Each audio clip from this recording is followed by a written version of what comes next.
weche manyien jatend migawo mar teko Opiyo Wandayi opuoyo girimiti mar piny Kenya kod pinje mag jo-Waarabu mar kelo mauta achiel kachiel kendo wacho ni mano osekonyo fuong'o nengo mag mauta kuom kinde. Kata dok ni ng'ur osebetie e kind jopiny kaluwore gi medruok mar nengo mar mauta gi siling 8 dweni.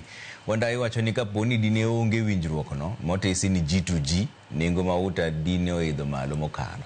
Ksh8 nigi ler mar wachni.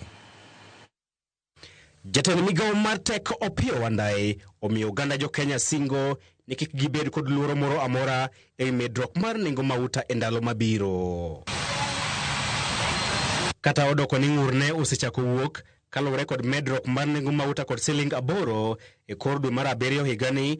Wandayi wacho ni winjruok e kind piny Kenya kod pinje jo-Waarabu e wi kelo mauta pacho kae dhi golo ne jo Kenya osigo mapek mar nyiewo mauta e nengo mamalo. Even with the latest increase in the prices of these three products after a long time, the prices have not yet hit where they were in July last year. It's important to put that in context, that over time, in the last 1 year, these prices have been coming down. Wandayi onyiso komiti mar od bura mar teko ni winjruok makamano mane oketie kogono higa mar 2023 osetego siling mapacho kae kipimo kod dola mar piny Amerika kaachiel gi pong'o dero mar mauta pacho kae. Since the inception of G2G arrangement, the country has not experienced a stock out on any of the refined petroleum products. If you look at the trend from 1 year ago, that is July 2024 to July this year, you will notice that there has been a consistent decrease,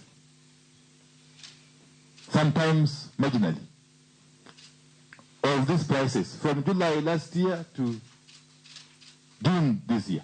Usuru mathoth ma ijuogo mauta kochopo pacho kae ema omiyo nengo mauta ni malo pacho kae kipimo kod pinje mag libamba kaka Uganda, Rwanda kaachiel kod Tanzania kaluwore kod Wandayi. The taxes in those other countries on fuel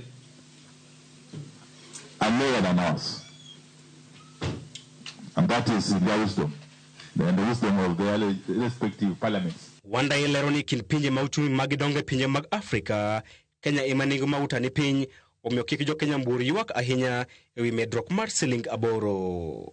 In South Africa, this particular month, and South Africa is an economy which is comparable to Kenya's. Okay?